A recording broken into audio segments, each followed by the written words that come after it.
Okay, so welcome everybody to today's virtual tour of ecomaine. We're very excited to be able to do this event, and we hope you are too. My name is Kirsty Adamowitz, and I'm the Sustainable Maine Outreach Coordinator at the Natural Resources Council of Maine. For those of you who are new, NRCM is a nonprofit membership organization protecting, restoring, and conserving Maine's environment now and for future generations. For 60 years, the Natural Resources Council of Maine has been protecting the places that make Maine so special. NRCM harnesses the power of the law, science, and the voices of more than 25,000 supporters statewide and beyond. We're lucky to have Vanessa Berry with us today. She is an environmental educator and recycling expert at ecomaine. Vanessa provides education and resources to member communities and residents with the goal of encouraging others to follow the 3 R's: reduce, reuse, and recycle. Vanessa started her career in the public school system, working in special education and overseeing an after-school green team, and transitioned from the classroom to commit a year to serving low-income Mainers through energy efficiency upgrades and education before joining the ecomaine team in 2018. Vanessa is also in the NRCM family. She serves on the NRCM Rising Leadership Team. Before we get started, I just wanted to go over a few logistical items. First, today's webinar is being recorded, and the recording will be available on YouTube in the coming days. So I encourage you to share it with your friends and family. For the duration of the presentation, your audio will be muted so that background noise doesn't disrupt the presentation. You'll probably notice that we designed this meeting a little bit differently. We can see your video. You can turn your video on if you'd like. And later on, you'll have the ability to ask questions using your mic. And we did this because we wanted to make it feel like as much of a tour as possible and make it feel more in person and more intimate in that way. So it'll be a little bit different. You won't have to type your questions into the chat box if you don't want to, but you can still do that if you'd like. So at the end of the presentation, just raise your hand like this, and I'm gonna pay attention to who's raising their hand, and I'm gonna call on your name. So if you don't have a name in your name box, please put one in there. And then I will unmute your mic, and then I'll ask you to ask your question. Go ahead and ask it, and then we'll answer it to the best of our ability. So hopefully that'll give you a better experience with the Q&A portion of this presentation. And we'll leave plenty of time for questions towards the end. Throughout the presentation, we've also planted some poll questions so that we can learn a little bit from you. We always want to hear feedback from people who are avid recyclers like yourselves. For technical support, please put those questions in the chat box. Todd is our technical guru. There he is, raising his hand, and he'll try to answer those technical questions if you have them. And I think that's it. Vanessa, are you ready to take it away? Yeah, absolutely. All right, so thank you guys so much. I've said it already, but you guys have plenty of other things that you could be doing today, and instead you're taking your time to sit here and listen to me talk about recycling. So thank you so much for dedicating some time to learn a little bit about what we do at ecomaine and how everyone can help be better recyclers and divert all of that material from landfills. So yeah, thanks for that. As Chrissy said, my name is Vanessa Berry, and I work for ecomaine as an environmental educator. My job is primarily community-based, so it's changed a lot in wake of coronavirus and all of the stuff that's going on right now. So it's transported to mostly online outreach and education. So we're adapting to using Zoom and getting comfortable with all of that as well. So I do a lot of education on recycling and the do's and don'ts, and I hear lots of questions, and I know that consumers and residents of Maine are very confused about recycling, and the process seems really complicated. So this is why we want to do virtual tours like this to offer alternatives and education for folks to help them recycle better and understand the process a little bit more. So I'm going to get started. If you guys have questions during the presentation, feel free to use the chat box, or we'll take the time at the end to do the Q&A. So feel free to use either. I will ask that during the presentation, if you can just make sure that your mics are muted, That way, if you got a lawnmower in the background or sirens or dogs or anything like that, it's not gonna end up in the recording and jumble everything up. So if you can do that just real quick, that would be a really big help. But we'll get started. And the first thing that I want to do is I kind of want to test your knowledge. So we've got a poll question coming up here. And I want you to check off the items that you think are acceptable in a single sort recycling program. So what kind of things can ecomaine accept and can go in like your curbside recycling bin?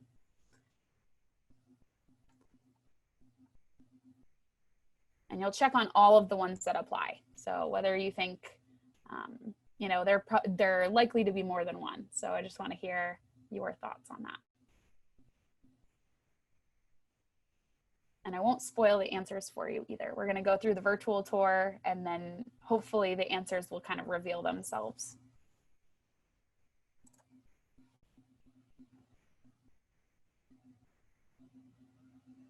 A lot of feedback already, which is great.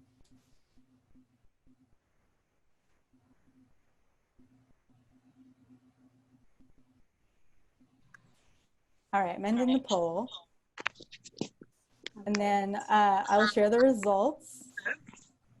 So here are the results. Looks like 17% feel you can recycle paper clips, 33% bottle caps, 79% milk cartons, 96% laundry detergent jugs, 50% individual plastic lids.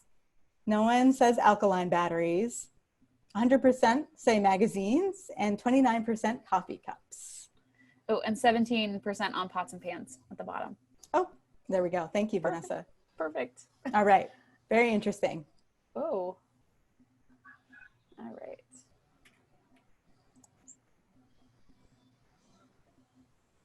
I don't know what happened there.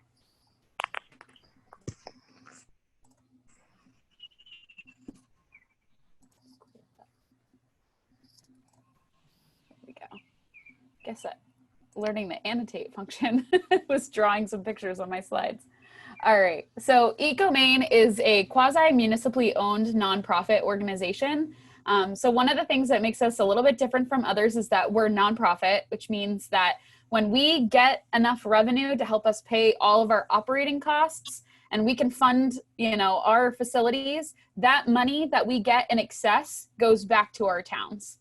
So that's something that you don't really see in a lot of waste management companies. And we have 20 municipalities that own ecomaine. There are major shareholders, but that's not all we serve. I have a map coming up here soon for all of the contract and associate member communities. And we process single sort recycling, and we also have a waste to energy power plant on site as well. So our 3 facilities, we've got 3 here located in Portland. We've got our waste to energy power plant. You can see the picture here on the bottom left. You can actually see this is I-95 right here. So the interstate is right beside our facility. If you're driving through by the jetport, you can actually see us from the highway. We're right across from Unum, if you ever even noticed. Our recycling center is actually right next door. It's just in the bottom corner of that photo. But our recycling center is actually repurposed. It used to be a transfer station for waste. We used to take solid waste from residents, we'd bale it up and we'd send that to the landfill. But then when we created the waste to energy plant, we didn't really need that building anymore. So we repurposed it to manage recycling. We also have our own landfill space located just a couple miles down the street. And we've got about 270 acres out there where we can store waste. Only now that we're combusting the trash, it's reduced by volume and weight by 90%. And that 90% reduction means that we're filling up that landfill much, much slower than before.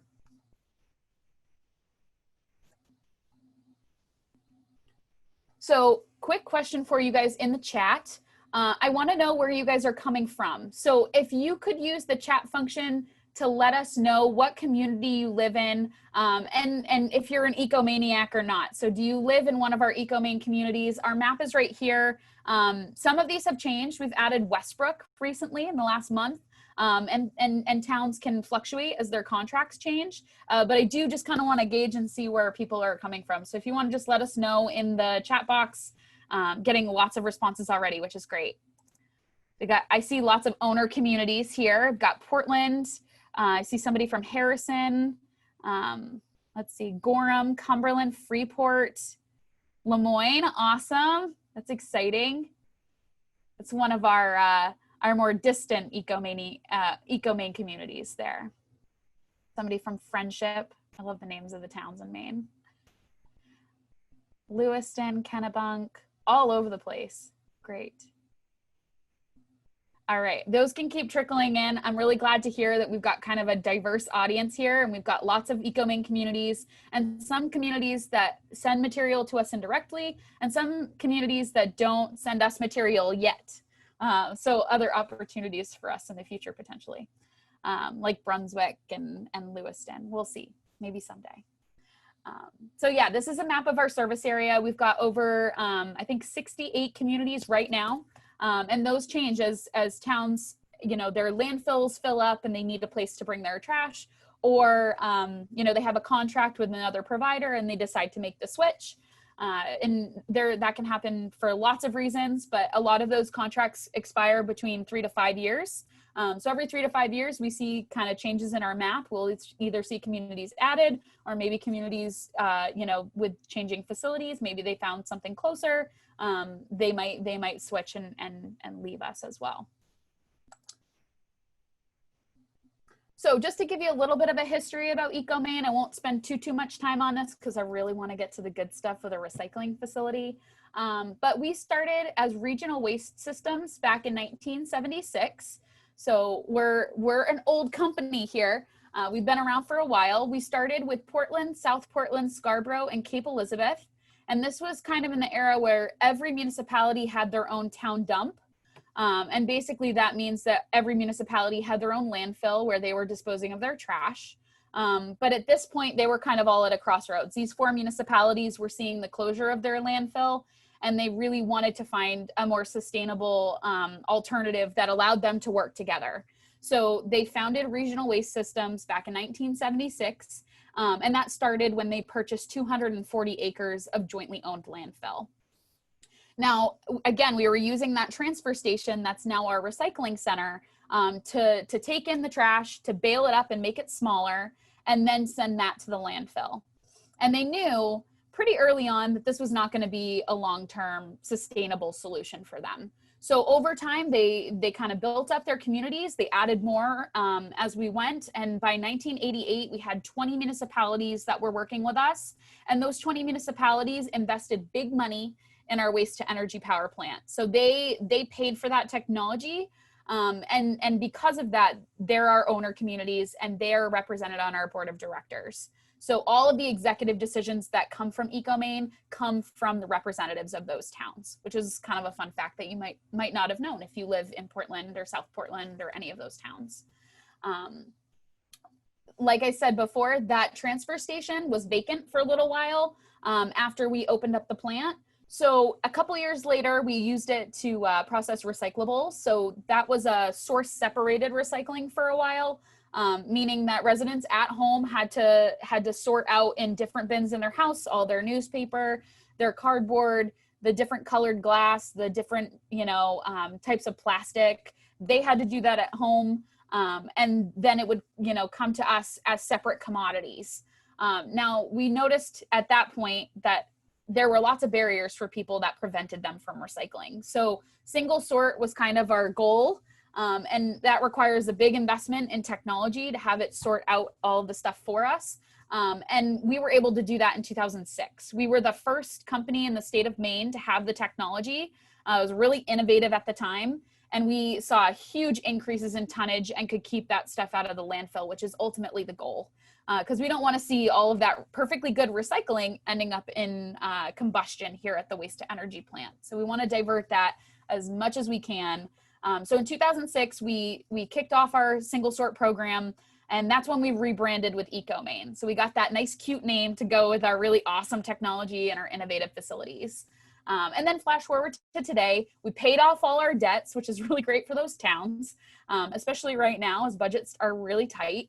And we've expanded our service area. So since we started the single sort program, we've added a lot more towns, and now we've got over 65. And we spread all over from, you know, Andover and Freiburg to Kittery and Lemoyne and everywhere in between. So a lot of the rationale for what we do is to divert material from landfills. So before we had that technology, before we had waste to energy, before we had recycling, all of our waste was consuming these landfills. And there are lots of issues surrounding landfills, and I'm sure many of you know and have heard a lot about some of the growing problems with landfills. But one, they take up a lot of space. Two, they're emitting methane emissions into the air, which are a really powerful greenhouse gas. They're about 25 times more potent than CO2. So we really don't want to see those going out into our air. It also creates leachate, which is something that can contaminate groundwater if you're not careful. It can really affect the nearby ecosystems. They attract pests and other vectors. So in this photo, you can see here lots of seagulls hanging out at this landfill. If you've ever been to the landfill in Augusta, Hatch Hill, that's the landfill I grew up using. I remember seeing bald eagles.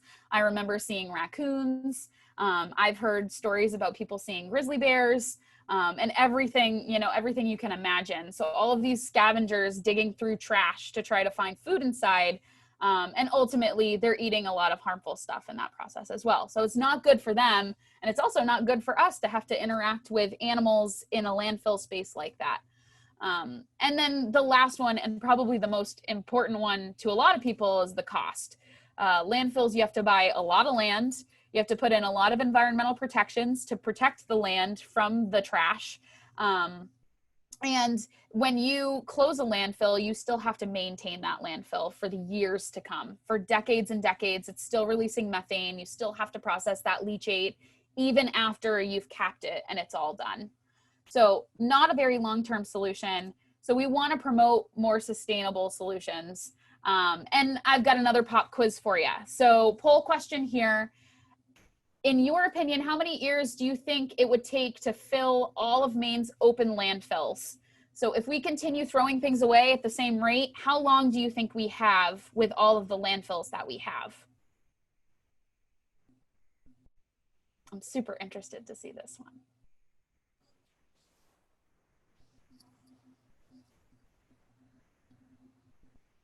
I'm just watching the graphs move. It is a lot of fun. Yeah.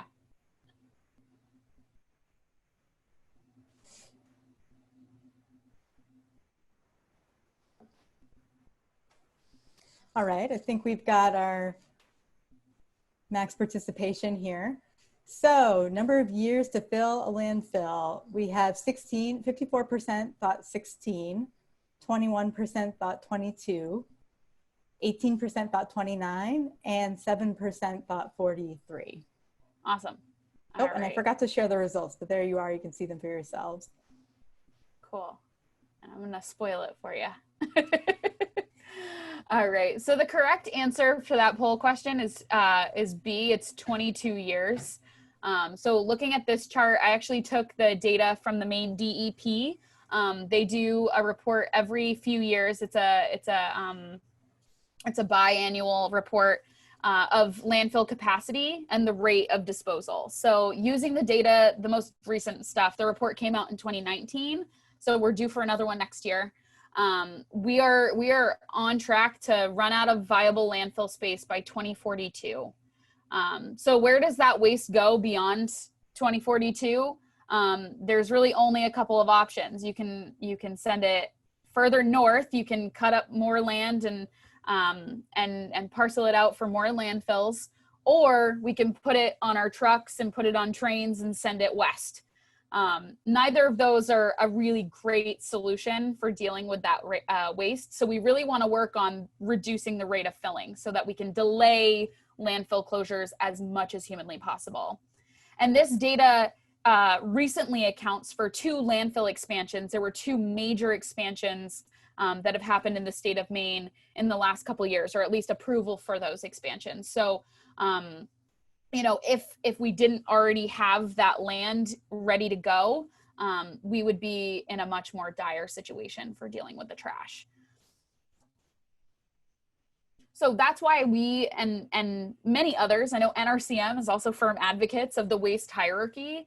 So you probably have heard of the first three. It's the reduce, reuse, recycle, we all know and love. But it goes a little bit further than that. And this is actually something that's in Maine's policy, and it's something that was developed by the EPA to help kind of put priority on reducing the amount of waste that we see entering, you know, our homes and our lives, and then working on correctly disposing of the stuff that we do get. So, you know, it's great that we can recycle. It's great that we have these facilities available to us, but it's no substitution for reduction of unnecessary waste. So trying to, you know, vote with our dollars as much as we can to really avoid getting packaging and getting unnecessary products in the first place is going to do us a world of good when we're looking at this waste hierarchy and we're looking at all that available landfill space. So another couple polls, we've got two here before we get started with all the videos, very exciting. So the first one is, are you concerned about using reusable products like coffee mugs and reusable bags because of everything that's going on with COVID-19? So just a quick yes or no, is that something that you're concerned about or not so concerned about?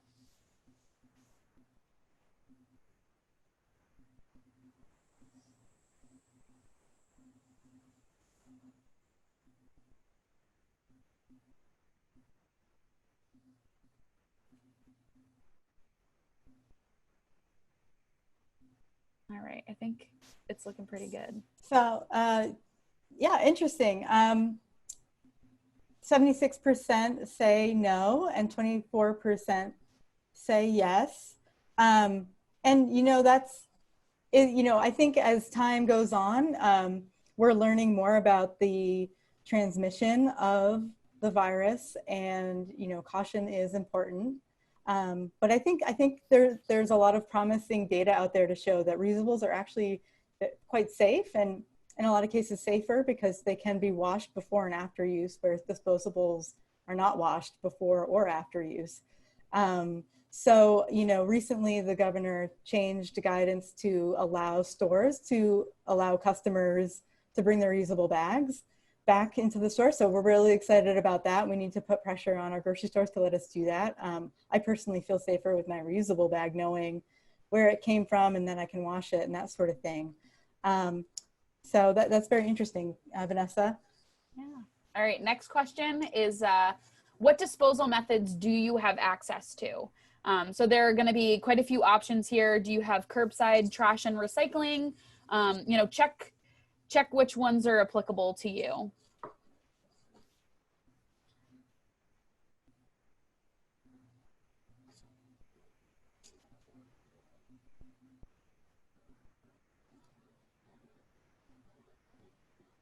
And this is just good data for us to have. We want to know kind of what people have access to, because we want to make sure that those are always available to folks who need them. We're noticing a lot that drop-off stations have been suspended and All right, I'm going to end the poll. Cool. So here you can go. You can see 69% have curbside trash.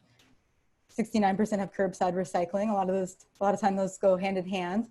23% subscription service, 42% drop-off recycling, 42% transfer station, and 0% none of the above, which is really interesting. That's good to know, for sure. All right, thank you guys so much for participating in the polls. All right, we'll keep going. So that brings me to the start of the tour. So for a lot of our towns who have curbside, this is what that process looks like. The video here is actually of South Portland's routes. So they have really cool trucks. And you can see it here. The guy's got 2 compartments in the back of the truck. One's for trash, one's for recycling. So they can do all of the neighborhoods in one trip. They don't have to send 2 separate trucks down here to collect recycling and trash. And they've just, you know, they got the robotic arm too, which is awesome and super safe for them. You may not know this, but waste hauling and collection is actually one of the 5th highest rates of fatalities of any occupation in the United States. So it's up there with police and fire and all of those types of occupations. And it's a lot of that has to do with the fact that the haulers typically have to get out of their vehicles to go and do the collections. So keeping them in their trucks is really safe. And it's also super efficient too, because they're, you know, saving fuel costs. They have shortened drive time, which means that if you're stuck behind a trash truck, you're not going to be stuck behind them for much longer than if it was a manual collection. So it's all in all a good choice. And it also, you know, the single sort recycling makes it super easy for recycling collection, because then you just have one bin to deal with, you dump it in the back and you're good to go, ready to move on. But if you've got other options, so we've got our silver bullets is one of the other recycling options that we offer to our communities. These are at the discretion of the town, so we can talk about that later. I'm sure there's some stories from residents in here, even in this group, that have lost public drop-off containers because of contamination. So we can address that later if folks have questions. And then, you know, again, the manual collection at the curb as well. Or you have the transfer stations or other methods. But no matter how it gets to ecomaine, the next process is all the same. The material gets dumped out on our tipping hall floor here, and our front loader is going to scoop that up and put it onto a conveyor belt and a drum feeder to level everything out. And then it's going to go through all of our glorious equipment. So what you don't see in this video, however, we do have someone that grades every load of recycling that comes into the plant. So once the stuff gets dumped out, it's a big mound of recycling on the floor, much like some of these giant mounds you can see already. But somebody's going to walk around that and assess the load and write down notes on any inappropriate items that they see. So whether it's, yeah. Hey, Vanessa, sorry, I just, when you get a chance, we have an interesting question from Larry Libby, who, Sure. You know, who transports bins from recycling centers to ecomaine? Yeah, that's at the discretion of the municipality. So if you are unsure, it might be best to check with your town. We work with all sorts of haulers. So, you know, whether you send your stuff or, you know, put your recycling into a Casella truck, it might end up here.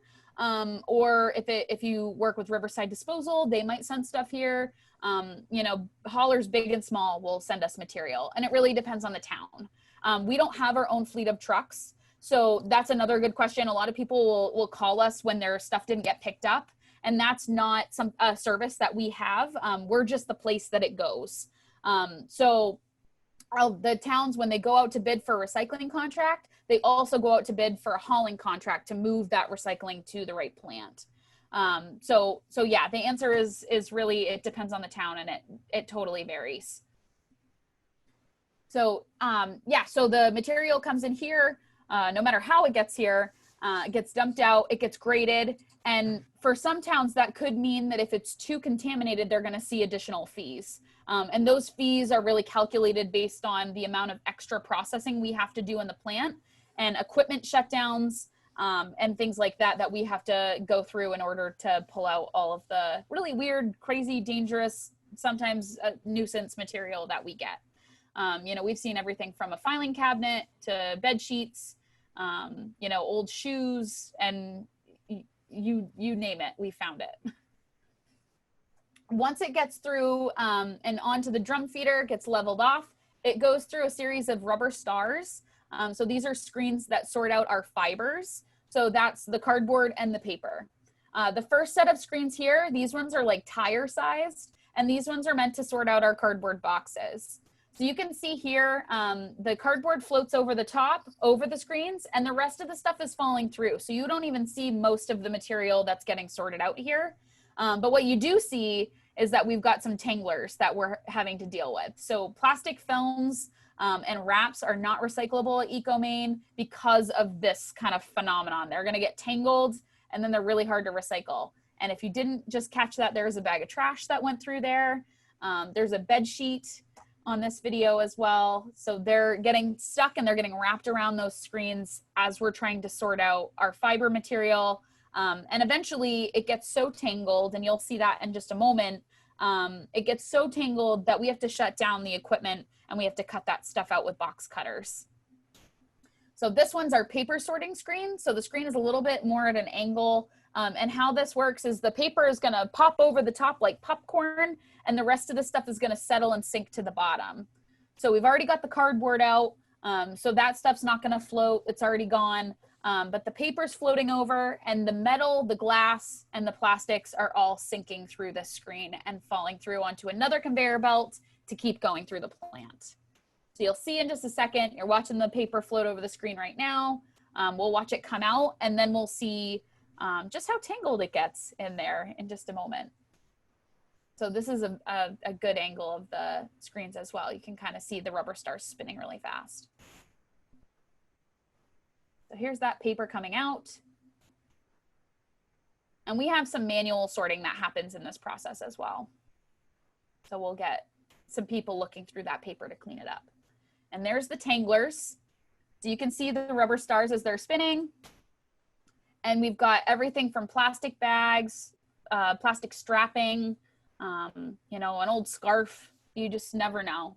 Sometimes we get like metal chain and cables and things that get wrapped around there. Those can be really problematic and are a cut risk for our sorters who are trying to get stuff out of there.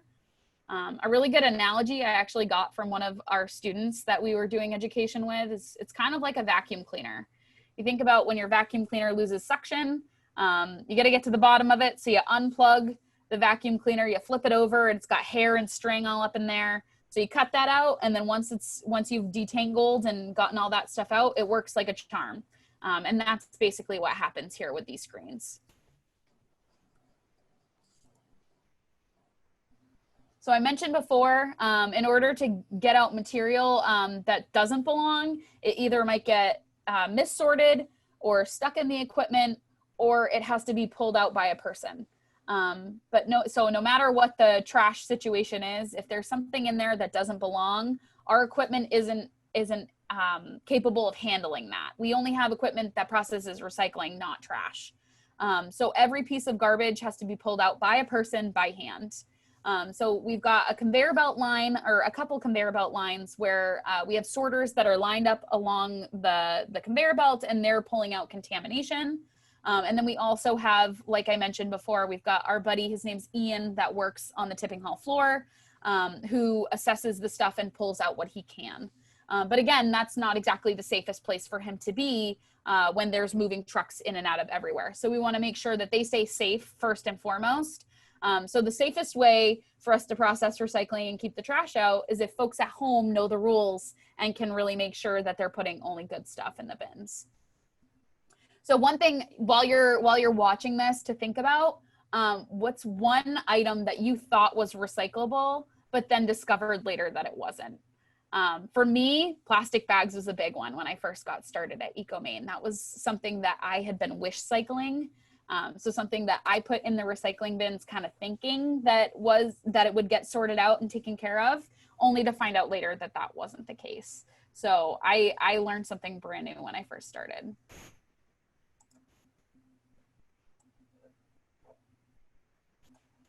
All right, so the next thing that we sort out is our metals. And how we do that is kind of like if you've ever seen Toy Story 3. We've got a conveyor belt that's moving all the rest of the material. So that's our plastics, our metals, and our glass. And we've got a giant magnet over the top, and it's picking up the ferrous metals. So anything that has iron in it. So that's our steel and our tin. So mostly like your soup cans is what we'd be seeing normally. We also take pots and pans in the recycling. So if you checked off pots and pans on that little questionnaire, then you got it. And then we've got a reverse eddy current. So it's like a reverse magnet for things like aluminum. So any of the non-ferrous metals, they don't get stuck to the magnet, they get repelled by a reverse eddy current into the right container. So you can watch that. It kind of looks like it's shooting hoops with our soda cans.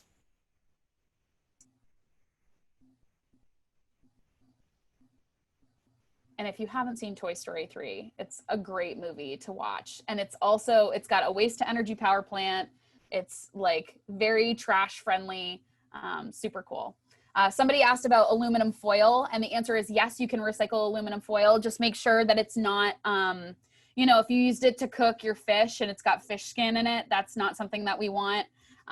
As long as we can keep the food waste out, the metal will get smelted down. If it's got even just like a little bit of like, let's say it's got a couple little crusty pieces of cheese, that's not a big deal. But we want to make sure that it's reasonably clean and then just crumple it up so the reverse eddy current has something to throw once it comes into the plant.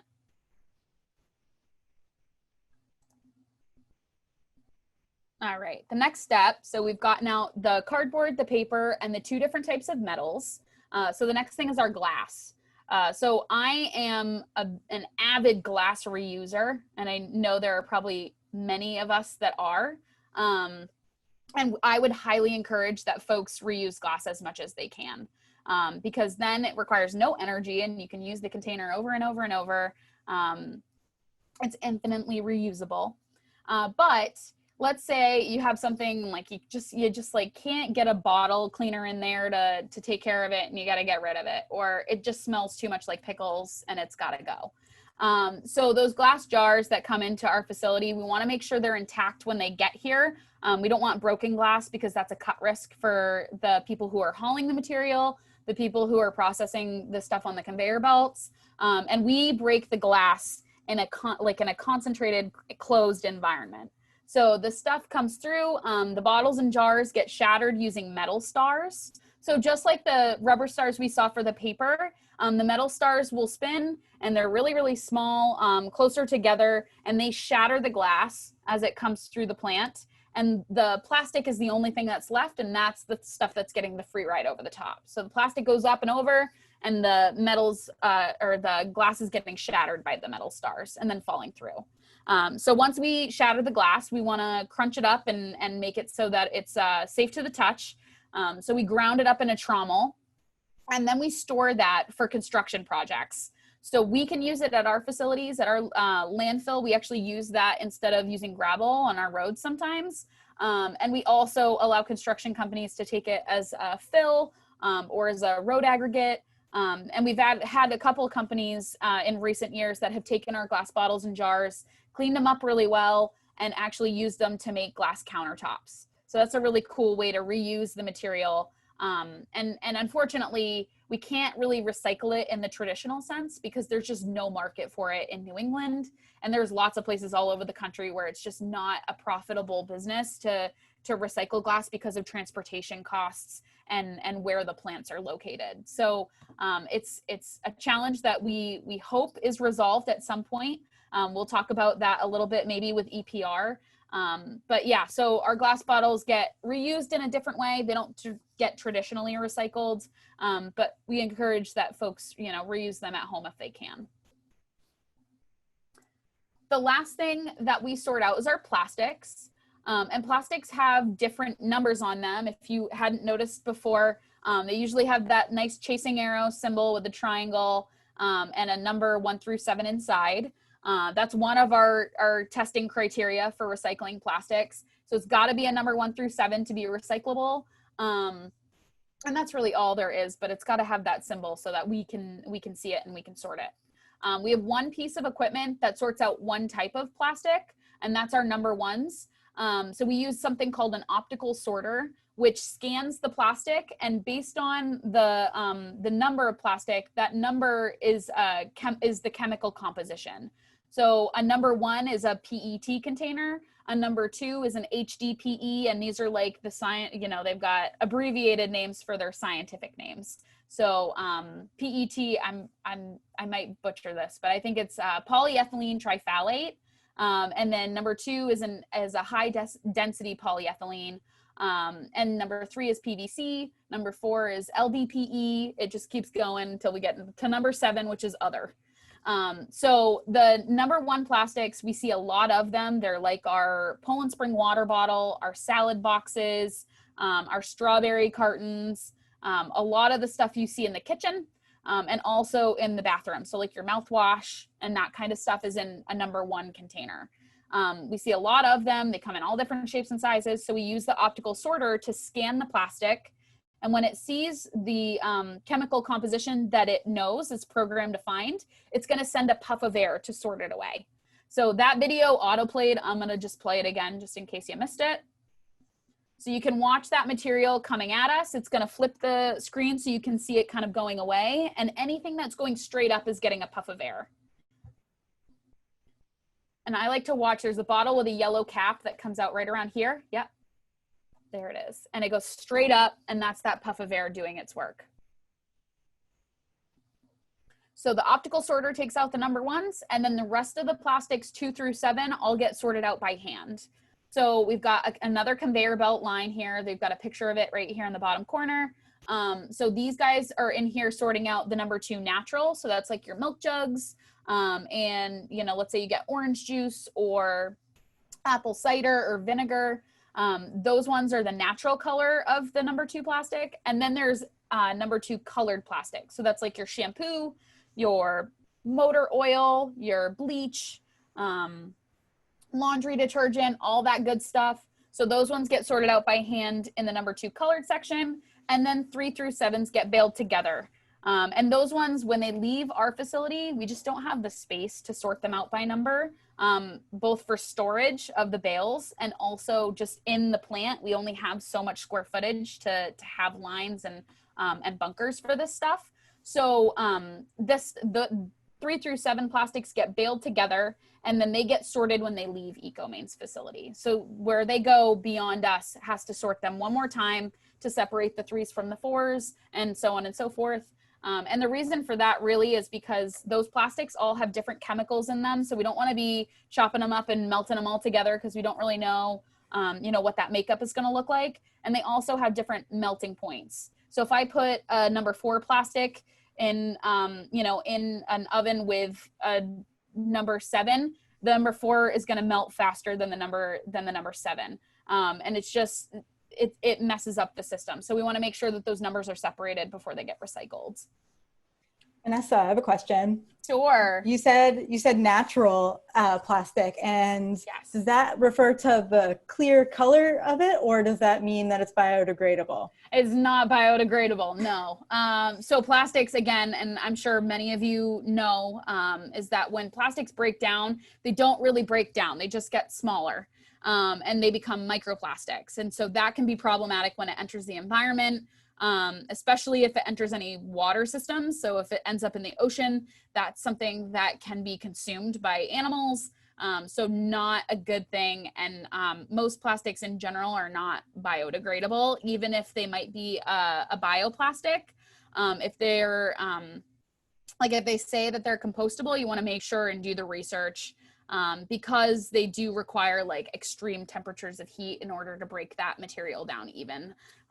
So we want to make sure that we're recycling our plastics and disposing of them correctly, because if they enter the natural environment, they're not going to break down and they're just going to sit there for a long time. Yeah, and in the same way that it's important to check with your recycling facility like you're doing now with ecomaine, if you're going to use compostables, especially compostable plastics, it's good to check with the composting facility you're sending them to, because too much of that stuff can actually fluff up compost basically and sort of affect the quality of the compost. And sometimes it can mean that they can't get an organic certification. So it's really important to have that conversation with your composter, and especially if you're a business who's going to make the switch. Absolutely. Absolutely. And I think it's great when we see businesses out there that ask us first. You know, they say, hey, we've got this new package. We just want to make sure before we put this out to market that it's something that you guys can take. You know, we process recycling for about 1/3 of the state's population. So a lot of people are sending us their material. So if it's not recyclable at ecomaine, then where's it going to end up? It's probably going to be in the landfill, unfortunately. So we want to make sure, you know, both on the manufacturing side, but also on the consumer side, that what we're putting in the bin is something that actually has value when it leaves ecomaine's facility and can turn into something new and awesome. So yeah, we'll keep going with this and we'll talk about that in just a second. I do have kind of some area reserved to have a conversation about different types of packaging and how EPR can help with that. So the last step in this process, we've sorted out all of the material. This is where we put everything through the original 1976 Harris baler that used to bale up our trash. And we send this stuff out to be turned into all the cool, awesome things it can be. So these are bales of cardboard. You can see them here. They're wrapped in a steel wire to help them keep their shape. But these are like 1 to 2 ton blocks. So these are anywhere from 2,000 to 4,000 pounds. Our buddy Richard is driving the forklift here. He's gonna give that a visual inspection and make sure that this material is clean and ready to sell. If it looks like it's half trash, then that means that we didn't do a good enough job sorting it out in the first place, and we're gonna rip that open and make sure it goes through the plant again. And then we also just wanna make sure that we're communicating with the guys upstairs when we send material down, so we don't have a bale that's half cardboard and half milk jugs. So they gotta put in the work here on that side. You can see he's pulling out some contamination. So he's seen a couple plastic bags. There's a grain bag right there. There's another plastic bag in the bottom corner of the screen he's gonna grab in just a second. They keep him busy. And then for the video purposes, it's truck day. We have an order for our cardboard. So he's gonna load that stuff up into the back of a truck, and that's gonna go to maybe New York, maybe Pennsylvania, maybe Massachusetts, and it's gonna go to a manufacturing facility that they'll pulp up the cardboard, turn it into brand new stuff.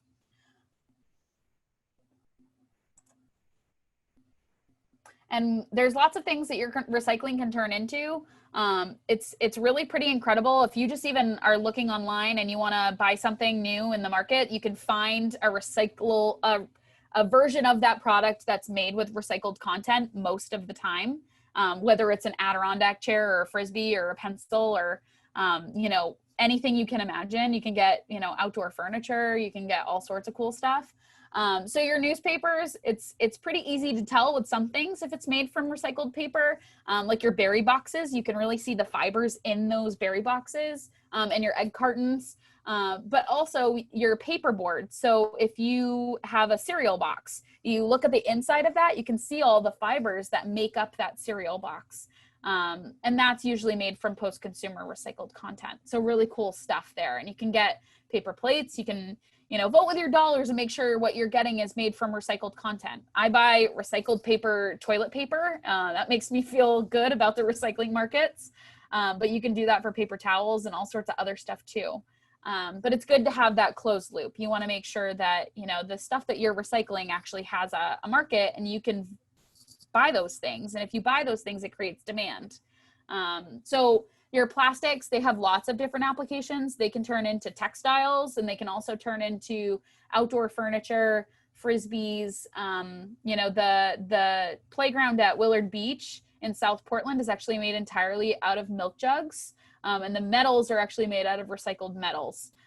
So that one's really cool. So I always tell the little kids that do these presentations that their homework is to go play on that playground and think about the milk jugs that were used to make that. And then metals are super easy to recycle. They are pretty infinitely recoverable. They just get smelted and then they can turn right back into the product that they were in the first place. And if you're not sure, so Chrissy and I were kind of talking about this. If you don't know if something is recyclable or not, ecomaine is here to help. We have a couple of things. So the first one is our rule of plastics. Plastics are one of the trickiest things to know whether or not it's recyclable or not. So we have a 3-question test you can ask yourself before you put something in the bin. The first question is, does it have that recycling symbol? You're looking for the chasing arrows and the triangle. Does it have that symbol with a 1 through 7 on it? The second question is the item rigid and hard? So is it something that is hard to crumple up? Does it keep its shape? We don't want anything that's stretchy or flimsy or you can rip it or crumple it all the way in your hand. That wouldn't be a rigid plastic for us. So we can take like the Poland Spring water bottle. We can't take the plastic bags. The last question is the item a container? So we need to make sure that the material is actually going to get sorted correctly in the equipment. So things like plastic lids is a great poll question to kind of gauge people. But like, let's say you have a paper coffee cup and that paper coffee cup has a plastic lid on it, and you're going to separate those two things to recycle them, right? Because they're made from 2 different types of commodities. So you recycle the paper coffee cup and then you got the plastic lid, but is the plastic lid a container? Unfortunately, it's not. If it goes into the plant, it's going to spin over those rubber stars and it's going to float into our paper screen nonetheless. So those plastic lids and flat plastic materials, so if you have like a Frisbee, it's going to do the same thing. Same deal with like the pack tex. If you get like a case of beer that has those snap-on lids and you put that in the recycling, it's going to float over those stars and it's going to end up contaminating our paper stream. So we want to make sure that those plastics are containers. Somebody asked about styrofoam, and the answer is it's not recyclable at ecomaine, because the closest place for us to market that material to would be New Jersey. And in order for us to do that, we would have to hold on to, you know, bales and bales of styrofoam and then put that on a truck as an individual commodity. And then we would have to send that all the way to New Jersey. And ultimately, the amount of material we would be recovering is less than a ton. And we would be, you know, putting out all of this emissions in the transportation and all of these resources just to reclaim a little bit of material.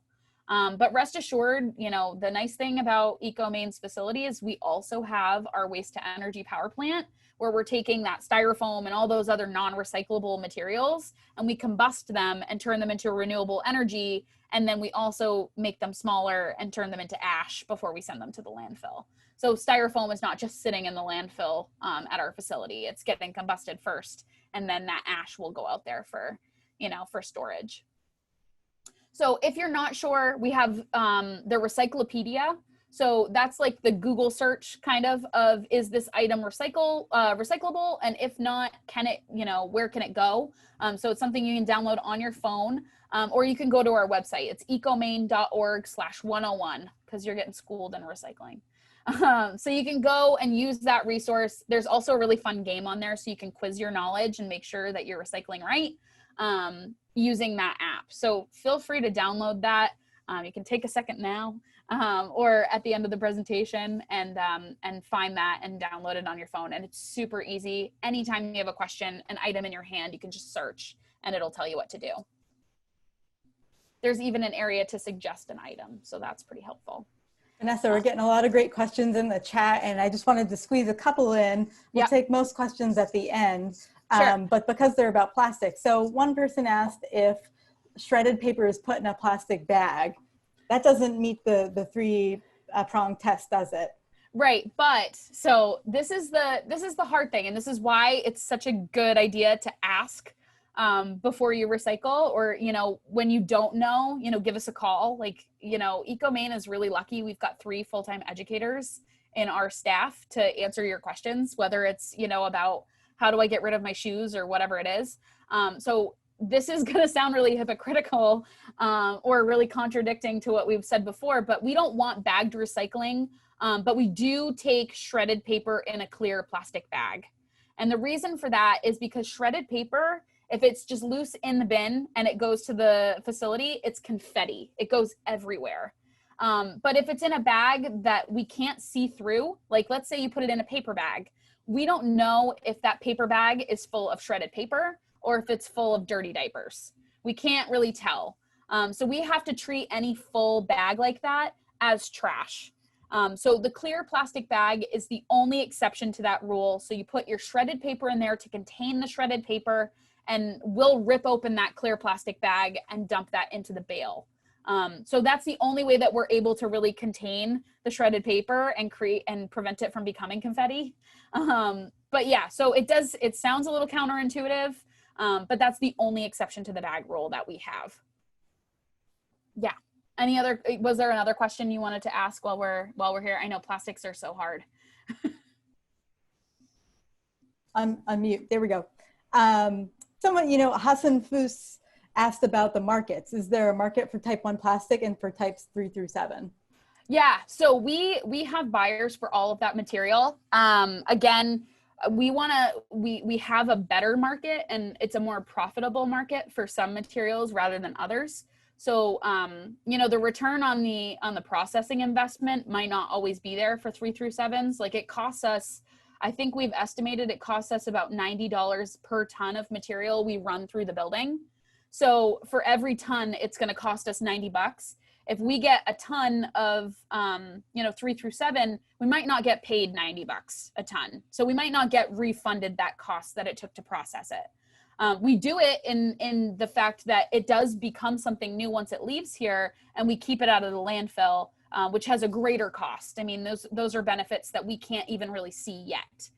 So we want to recycle that material regardless of how profitable it is. But 3 through 7s are a little bit more difficult to market. So that's the challenge, but we do still have homes for them. So just because it's not making, it's not our biggest seller, like our number 2 natural plastics, like our milk jugs make a decent revenue for us to help us offset our operating costs. And again, when we make more money on the recycling, our towns make more money on the recycling. So it's a good benefit for them. But yeah, so 3 through 7s, it's something we can move. It's something that has a home, and it has a home here in the United States. That was one thing I didn't talk about yet. All of our plastics stay domestic in the US, or sometimes they might go to Canada if we don't have a domestic buyer lined up.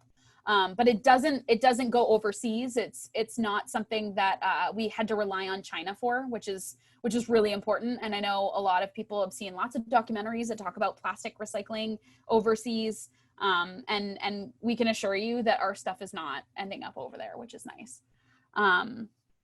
Yeah, so I am seeing some other questions about plastic films. So I'll just do that one real quick.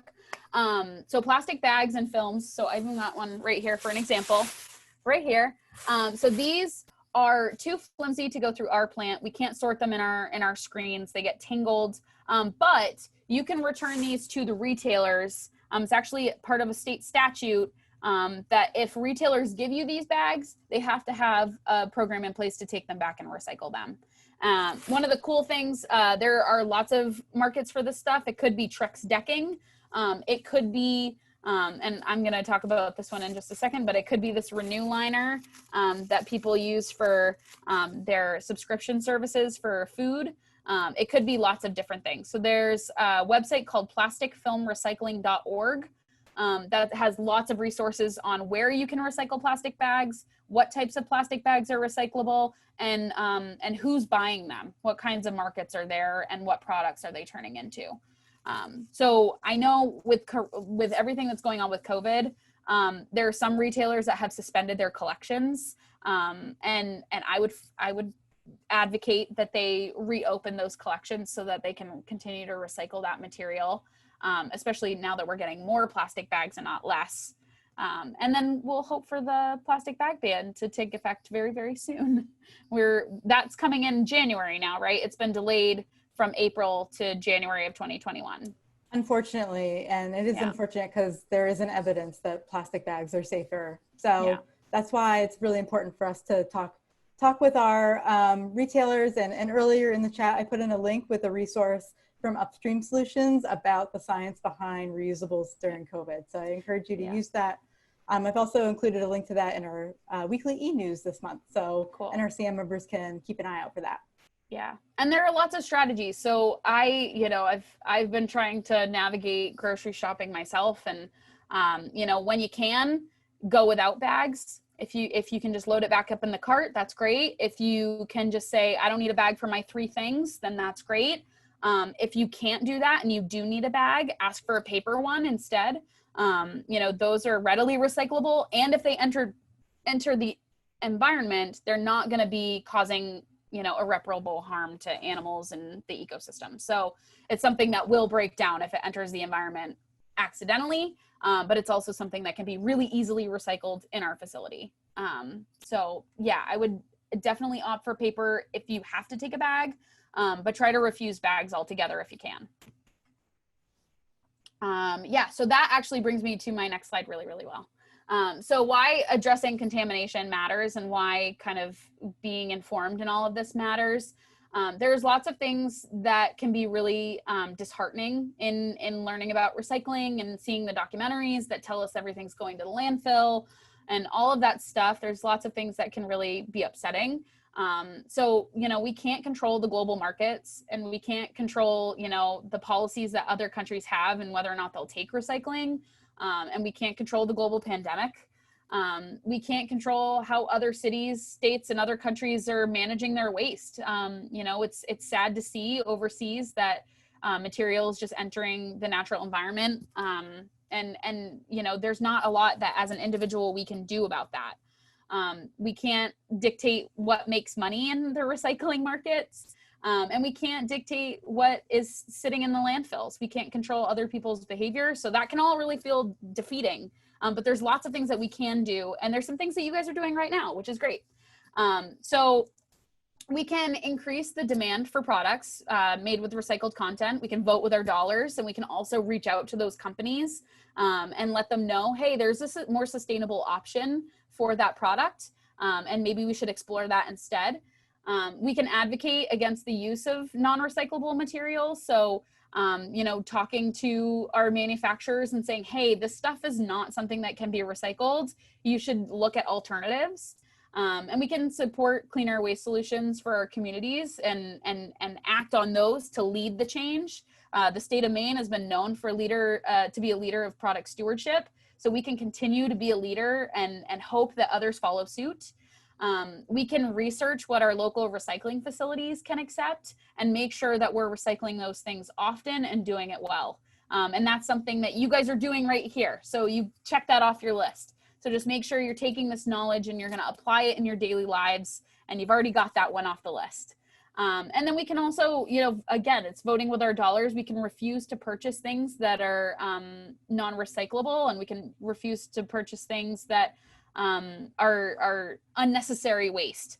So just making sure that we're voting with our dollars when we can. I know sometimes we have limited options, especially right now in the midst of a pandemic. Sometimes our options are a little bit less than they used to be. So just making sure that we're making a conscious effort when we're at the store and thinking about end of life when we're buying things, and then advocating on the top end to make sure that change is happening from the manufacturer side. And then we'll talk, I'll turn it over to Chrissy a little bit about this to talk about recycling reform and getting to a more circular economy where recycling is part of the solution. But there's a lot of other components to that as well. So Chrissy can kind of explain a little bit more. Yeah, thanks, Vanessa. That was a really great presentation. I think some people are already saying so in the chat. But at NRCM, we're always looking what policies can we implement as a state to make recycling and waste reduction even better. And so a lot of you have probably heard about recycling reform, which is a campaign to implement what's known as an extended producer responsibility for packaging law. I know it's really jargony, which is why we call it recycling reform, but it's a type of law that's used all over the world, and it's been proven over 30 years or more by other countries to be the most effective law at increasing recycling rates. In Maine, we sort of topped out at a 40% recycling rate, and with the China National Sword, and now with COVID, those rates are falling. And inevitably, taxpayers are the only safety net for those programs. Mainers have a strong culture of protecting the environment, which is great, but that shouldn't come at the cost of our municipal bottom lines.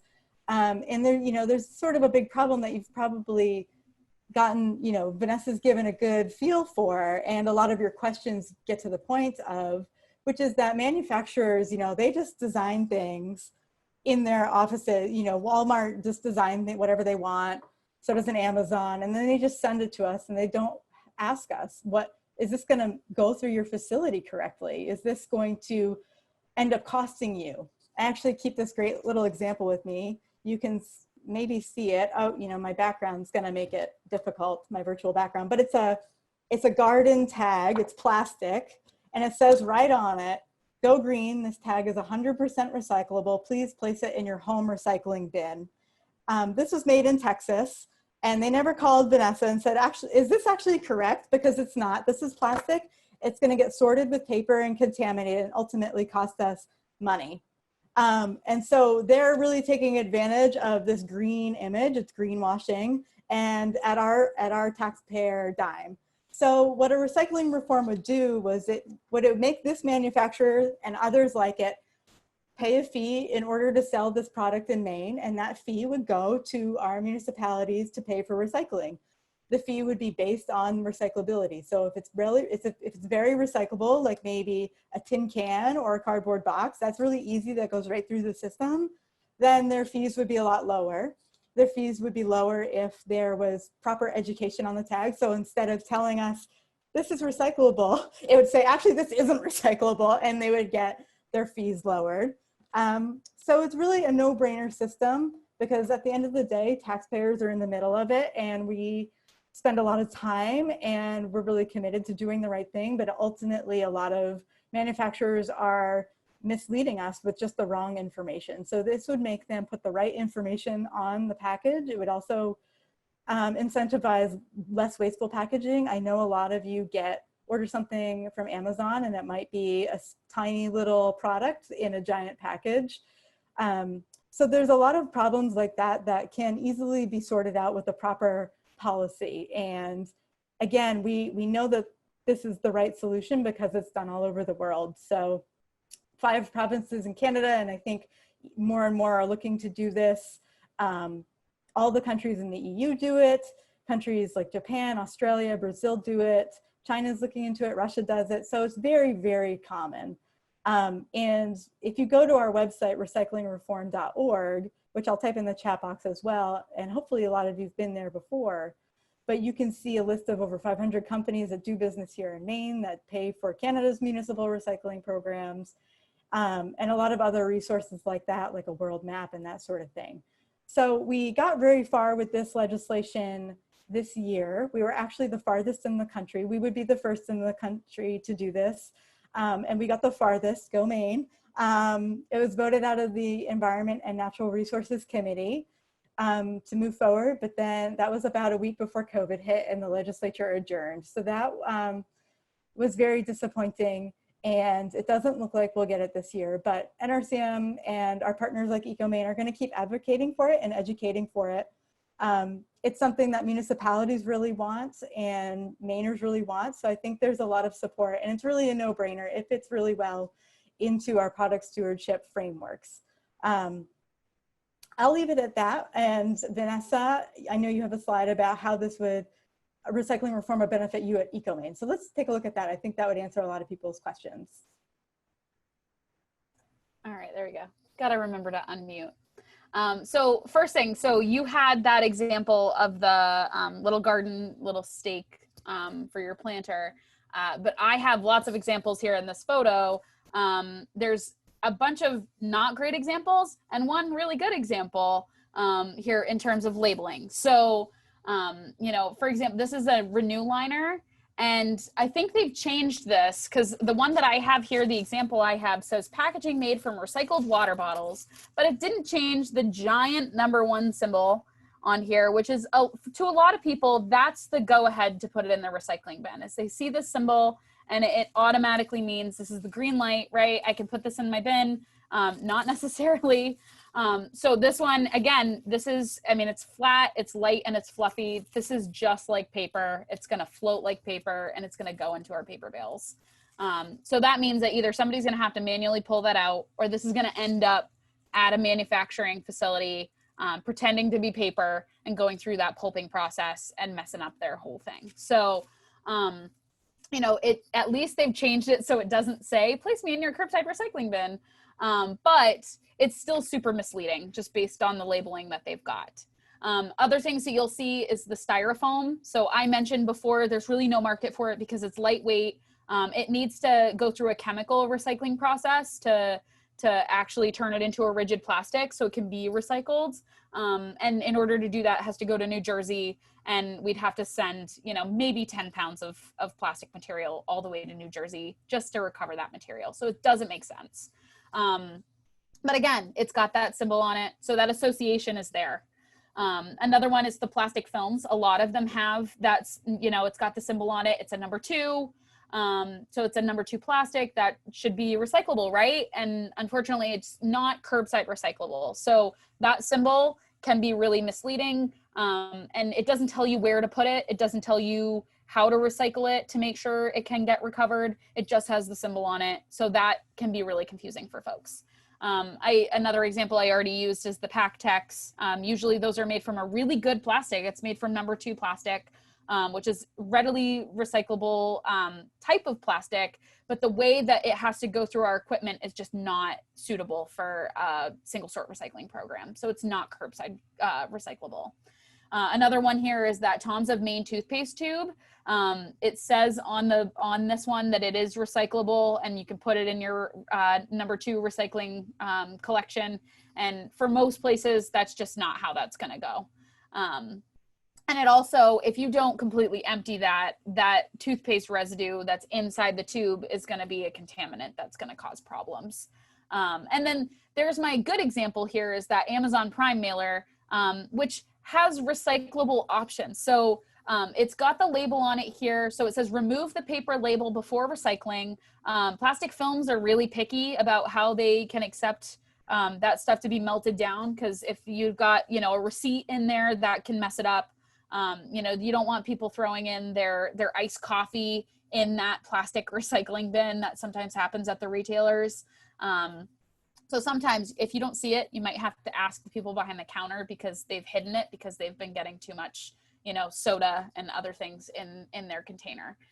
These need to be really clean. So you got to either cut out the label or peel the sticker off, depending on how stuck on it is. You might have to cut it out.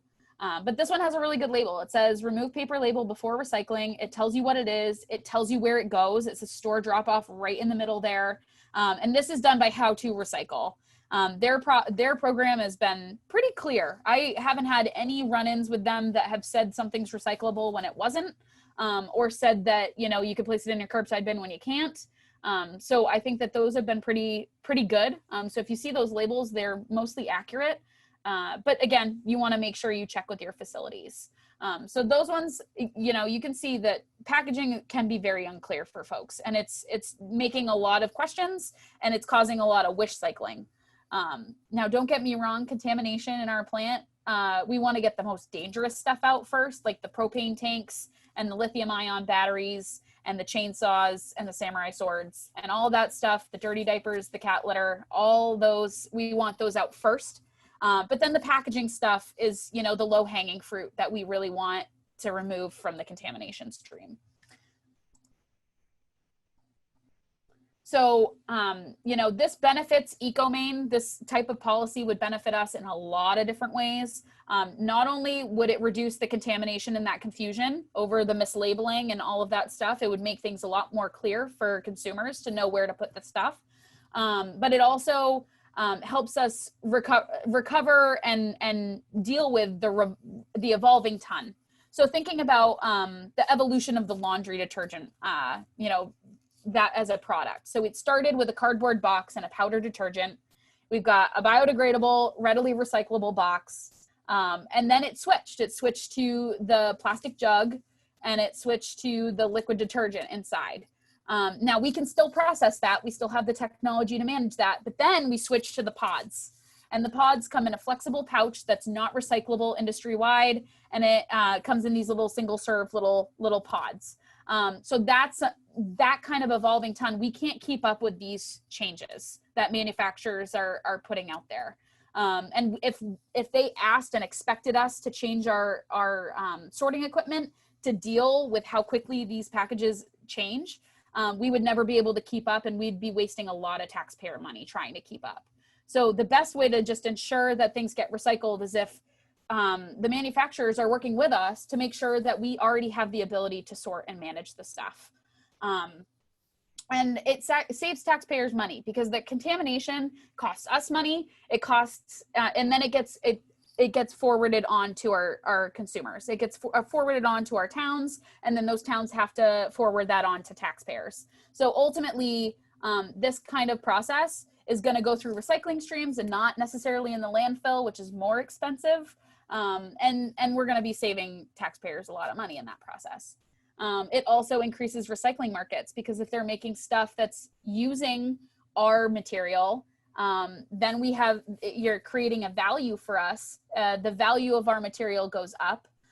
We're closing that loop, and it makes it easier to sell. It makes it, it makes it more competitive markets too. You know, ecomaine can work with domestic markets to find homes for our stuff, which is great. The last point is defining readily recyclable. It helps both communities that work with ecomaine, so a lot of the urban areas, but also rural communities, because that definition of readily recyclable, it uses ecomaine standards, but it also uses the standards of the towns that really don't have the ability to collect 3-7 plastics. So by their definition, that's not a recyclable material, and we would be pushing packaging to more preferred methods that could be recycled all over the state. So if, let's say in Presque Isle, you can't recycle 3-7s, for example, I don't know that they can, but let's say, for example, that's the case. They can't recycle 3-7s. Just because we can doesn't mean that it's readily recyclable. So that would mean that we're pushing material to be put in packaging that can be recycled all over the state. So that's a win-win for not only ecomaine, but also for all of our towns that may be struggling with the recycling right now, that just can't process that material and then are putting that stuff in the landfill. Yeah, Vanessa, was such a great point. And one of the things that we always like to point out with recycling reform is that this type of law takes basically corporate money, it makes them responsible for making sure that all Maine communities have equal access to recycling. And, there is a lot of people first ask me, does that pass the cost on to the consumer? And there isn't evidence of that. We don't have time to get into that today, but you could always email me, and it's also, there's explanations on our website. I think we should turn to questions if you're ready, Vanessa. Yeah, sure. Is that okay? Yeah, I'm gonna skip through. Yeah, there we go. Look at that. End of the slides. End of the slides. I'm gonna switch to my contact info so that if you guys have questions that don't get answered today, I've got my direct phone line here, so you can call me in the office and ask your questions, or you can shoot me an email. I love getting emails that I can answer from residents that have questions about recycling, or phone calls, so I can help them, understand why we can't take certain things and we can take other things. And then we also have all sorts of social media. We've got the Recyclopedia. Please use those resources. Please use us. This is job security for me. If you guys have questions, that just proves that they need education. So let's switch to questions. All right, so let's do it. And then the way that we wanted to do this today is that you have the choice to put your question in the chat box, but if you'd rather just raise your hand on the screen, I will kind of go through and I will unmute you and then call on you to just ask your questions. So let's see, we've got Sandra Jensen. I'm going to unmute you. Go ahead, Sandra. I have a two-part question. This is my preferred laundry detergent, which comes in a cardboard box, which once you go like this and open it up, it has a plastic bag, but it's not film.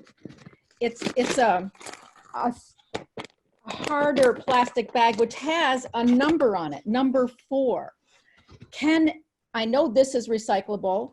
Is this bag recyclable if I cut off the top and also remove and throw away the original plastic cover? And that plastic cover is the other part of the question. Soda bottles, glass bottles, many of them have small plastic covers. Should those always be removed and thrown out before you recycle the plastic bottle or the glass bottle? Thanks, Sandra. Vanessa? Yeah, so I would say that to the second question, so about lids and caps and things, best practice is to just always leave those on, whether it's a milk jug or, your iced coffee cup, because those lids by themselves, like I mentioned before, they act like paper and they go into the wrong, bales. They end up in the paper screens. So, caps and lids, it's best practice to leave those on the containers themselves. Now that package in particular, I would have to say that because that's like a plastic pouch inside, that would have to be in the trash.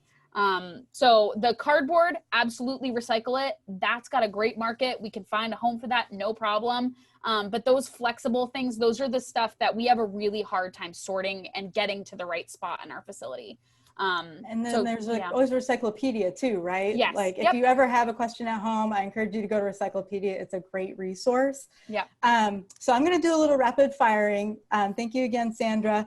We have a question in the chat from James. Are you going to give us the answers to the quiz? What were the answers, Vanessa? Yeah. Oh, can we pull up? Yeah. Let me pull it up. Okay, cool. Like, let's go Can through. you see it? Yes, I can. So paperclip is too small. We wouldn't be able to even get it through the cardboard screens. It would just litter our floor. That's another reason we don't take bottle caps. So those things are very tiny. So those are also not recyclable. So paperclip, bottle cap, no good. The milk carton, that is recyclable. It's made from paper. It does have a plastic liner on it, which can be removed in the pulping process. So that's something that we can recycle, and we can take that paper pulp and use it to make new paper. Laundry detergent jugs, I think the feedback speaks for itself. It's definitely recyclable. Plastic lids, I mentioned before, they're light, fluffy, and flat, so they don't make it through. They end up in our paper, so those ones are going to be a no. If you have a source separated recycling program, your town might take those. So let's say like you're separating your 5s and you're separating, you know, your 2s and your 1s and all of that stuff into different bins. If you could put that lid in there with that stuff, that's a different program. But in single sort, we can't take the lids. Alkaline batteries, everyone got that right as a 0%, because that stuff can spark a charge and it can start a fire in our plant if it you know, has any juice left in it. Magazines are 100% recyclable. We'll take that glossy paper and pulp that up and turn it into new stuff. Coffee cups are recyclable for the same reason as the milk cartons. They usually have that plastic liner, but we can remove that in the pulping process and turn it into new paper. And pots and pans are recyclable. I think I mentioned that when we were going through the metals, but it's a bulkier one, so we try to get that out early if we can by hand and make sure that goes into our metals. But yeah, we can take all that, so that's great. Thank you. Yeah. We have another question in the chat from, sorry if I mispronounced this, Ante, about milk paper jugs and juice bottles. They have different laminated material. Yeah, so like a juice box or your cartons, or like even aseptic containers. So like if you get chicken stock or almond milk or any of those that come in the aseptic container, or Tetra Pak, I think is their trademark name for those. Those are recyclable. They go into our mixed paper, and you can remove the cap and throw that away, because again, that's the plastic. So do as much as you can to get, you know, just take the plastic cap off and put that in the trash, because it's 2 different materials. But we can recycle, you know, our aseptic containers, our chicken, our veggie stock and broth containers, our soy milk, our almond milk, you know, any of those cartons, even if they might feel like they might have like so a lot of people assume that it's wax. We don't take wax paper. So you can do a fingernail check on the outside of that and just give it a scratch. If you get residue or buildup underneath your fingernail, that means it's wax and it's not recyclable. But if you don't, it means it's a plastic lining or a plastic coat, and those can be removed when they're recycled. So those are fine. We have a couple other questions in the chat about composting, you know, from Suzanne and Jennifer. Any future for community composting versus having to pay? And then also just a note to folks, if you are raising your hand and your video is off, make sure you turn it on because I wouldn't be able to see you. But yeah, Vanessa, can you talk about composting? Sure. So we partner, ecomaine partners with a company called Exeter Agri Energy, which is located in Exeter, Maine. They have a giant anaerobic digester. So it's not the same as traditional composting where you take it and you turn it into brand new soil. But what they do is they take food waste and cow manure, they mix it together. They collect the methane and use that for natural gas. And then they take the solids and the liquids. The liquids are really nutrient-rich fertilizer. And then the solids they use as animal bedding. So they have a dairy farm next door where they get all that cow manure from, and they give them animal bedding, and that gets, again, recycled through this process. And they take food waste to break that down. And it's a really cool closed loop process. They're making electricity out of food waste. So we work with them on a mass scale. And we consolidate the food waste for them here. So we kind of have a holding tank for food waste, and then it goes further north to get processed. But there are lots of composting options in southern Maine and a couple in central Maine. So there's, you know, Mr. Fox or Garbage to Garden, or We Compost It. Up in the mid coast, there's Scrap Dogs. There's lots of composting options on a more industrial level, where they can take a little bit more material than your backyard can, including like meats and cheeses and stuff. But the most environmentally and low carbon solution for food waste is to compost right in your backyard. So having, you know, if you've got any yard space, or if you can try vermicomposting, if you're in an apartment, there are lots of options to divert that food waste, because we certainly don't want it here in the waste to energy plant. Because imagine throwing away and trying to combust watermelons and tomatoes and cucumbers and pasta sauce and all of that other stuff. It's not very productive here. So we want to keep that stuff out. There's also lots of great nutrients there. So advocate within your towns. If you don't have a composting option in your town, it saves money to compost, because you're paying for that food waste and tipping fees. And that's a lot of the weight that you're paying for. You pay for trash by the ton. It's, you know, about, I think it's like more than 50% of the weight of your trash. But it's 25% of the volume of your trash. So you get that out and you're dealing with a quarter of it gone. And you're saving money on that material too, because that's the heavy part that really is costing. So towns can easily make the justification to get compost going. And it's good to do it at home too, if you can. Yeah, and you know, NRCM has some resources about composting on our website, and I would be happy to talk with you about doing town composting or backyard composting. So also consider me as a resource if you have questions about that. I think we have time for about 1 or 2 more questions, and looks like Michael Catania, sorry if I mispronounced that, had one about the relationship to Riverside Recycling, which is owned and operated by the city of Portland. Could you provide a little insight about that? Yeah, so a lot of towns, like, they have their own transfer stations, or you know, local facilities where they consolidate waste and manage all of that. We're not affiliated necessarily with Riverside Recycling. The city of Portland certainly is, and they have a silver bullet on site for recycling. So, you know, they also do a lot of stuff that we can't do. So they do the hazardous waste collection and take electronic waste. And they have all of those really specialty programs that we just can't, we don't have the caliber to process all of that. You know, we can really manage the single sort and the waste. And they have a little bit more ability to take like yard waste and construction debris and the scrap metal and all of that big stuff, that you might be looking to get rid of. So those are great opportunities for folks if you haven't been able to dispose of hazardous waste. I know because of COVID, a lot of those types of programs have been suspended. We've been navigating that a lot with questions from residents. You know, where do I bring my e-waste now that they're not having an e-waste day? What about hazardous waste? I've been holding on to that. You can bring that stuff to Riverside. I believe their hazardous waste is it's the first Saturday of every month. Until November, I believe. So you can look on their website and get that information, but they offer different services than ecomaine does. They do have a silver bullet where their recycling comes to us, and their partnership is certainly more with the city of Portland. So if you have questions about that, you can reach out to the city officials and get some more information. And then I think there's one last question that I missed, and that was from Sandra about broken glass. Maybe you could just give a 10-second response about broken glass. Yeah, so broken glass. Like window glass. Oh, yeah. Okay. Window glass, sorry. So different types of glass have different temperaments. So we can really take like the food container kind of stuff, like your bottles and jars are really what we're looking for.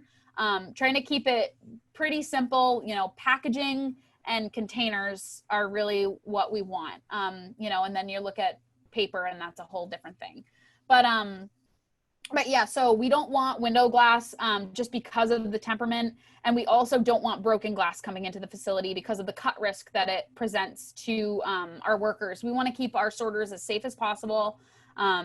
You know, they're the ones kind of on the front lines in the plant, and they've got to manage the contamination. We don't want them to get hurt.